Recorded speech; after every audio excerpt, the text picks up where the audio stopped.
Putting water as recommended to raise the grain.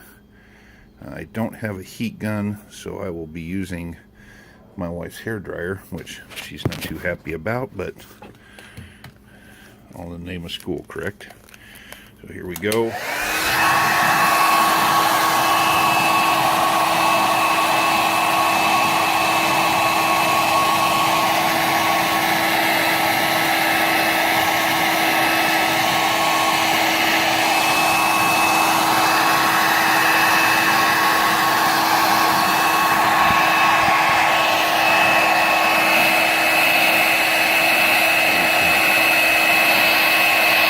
Actually see the grain coming up in certain areas.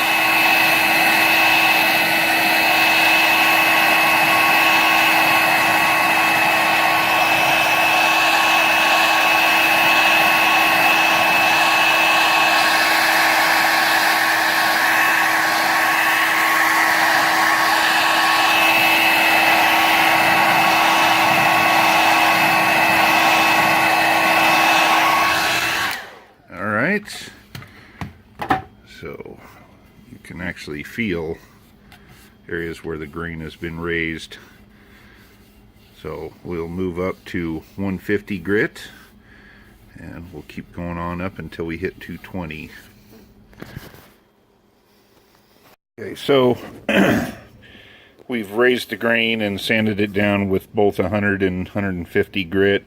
You can see it looks pretty smooth right now compared to the side that's just been rasped out and rough sanded. You know, you see a lot of the hash marks in the grain from the rasp, but as you come around here, see it looks a lot better, but you can still see like there's some of the hash marks from the rasp.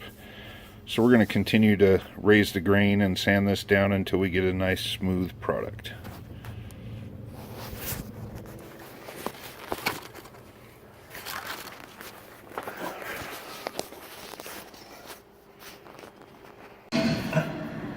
Alright, so here we have our first coat of thinned Sure you want me to do this? tung oil. Raise your hands very slow.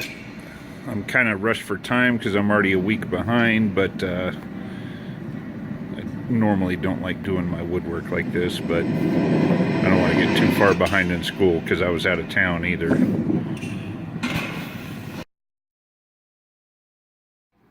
Alright, so we have our stock, which has been shaped, sanded,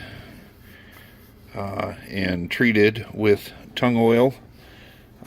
It's put a couple coats on it over a series of days, and it's nice and sealed now. It's been sanded and it's pretty smooth, you know, compared to the other side that's still just rough cut. Here you can see the difference. I'm going to transfer the design. So I have don't have the grease pencil, but I'm going to tape the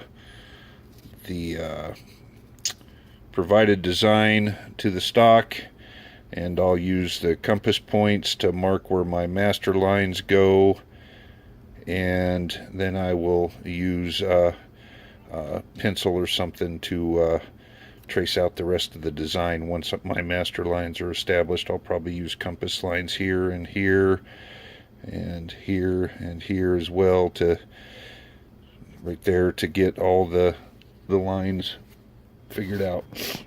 We'll be back in a few minutes. Okay, in lieu of a compass, I've got this nice little pick, which I'm going to use to create the points of reference for my line to transfer over. Alright, so I don't know if you can see this really well with the light the way it is coming across there. Let me see if I can. So, got our master lines clearly marked, and we've sketched in the rest of the lines. I'll go in and clean these up and Make sure they have a smooth arc. I'll cut out another pattern and trace the outside of it. Probably glue it to some cardboard or something to get the design and lay it across there. So next step, carving our lines.